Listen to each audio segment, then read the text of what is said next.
to share something. So, I was reading in Romans. Well, actually, I wasn't really reading in Romans. I was just praying.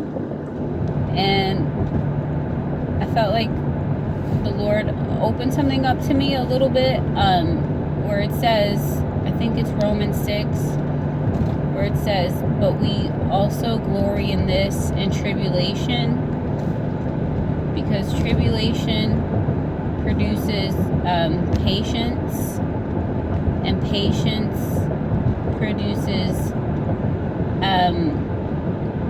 experience, and experience produces hope. And I was like, wow, because, you know, like thinking of it in, you know, like practical terms or whatever.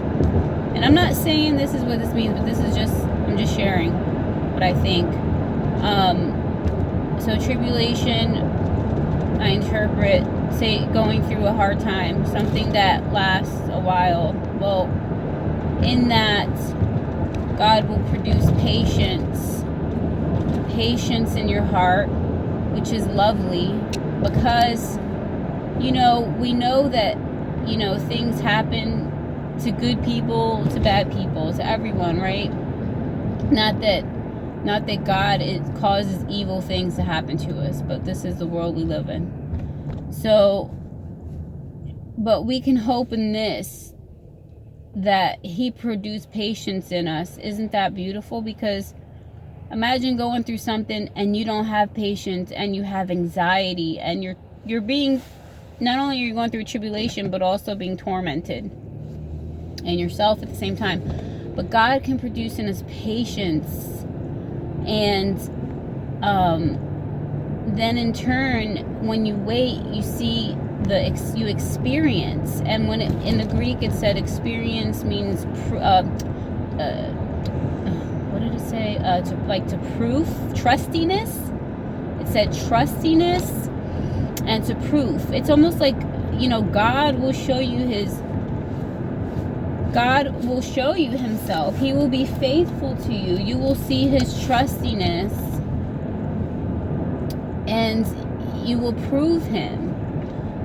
Like, you know, it reminded me of when, like, you have to let the yeast sit and to proof, you know, before you start baking. But after you've waited a while, and then also, not only that, but then you have to wait for it to rise when you mix the bread, you know, the dough all together. It's quite a process. When you bake bread, there's a lot of waiting. And then you gotta wait for it to cool down once it's done too, really.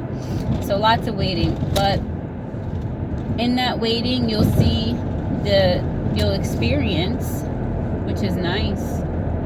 And that experience gives you hope in turn.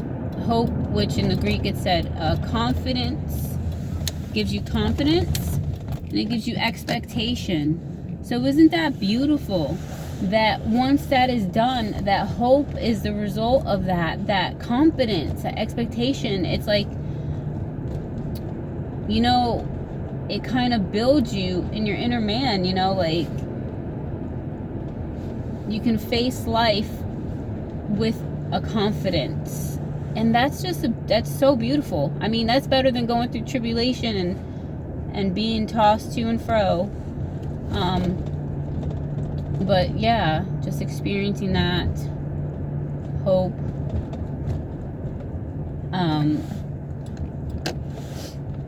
And then it also says after that also that the love of God is shed abroad in our hearts by the Holy Ghost. So that's wonderful too, to experience God's love within us. All because He works in us to will and to do His good pleasure. So yeah, I just wanted to share that.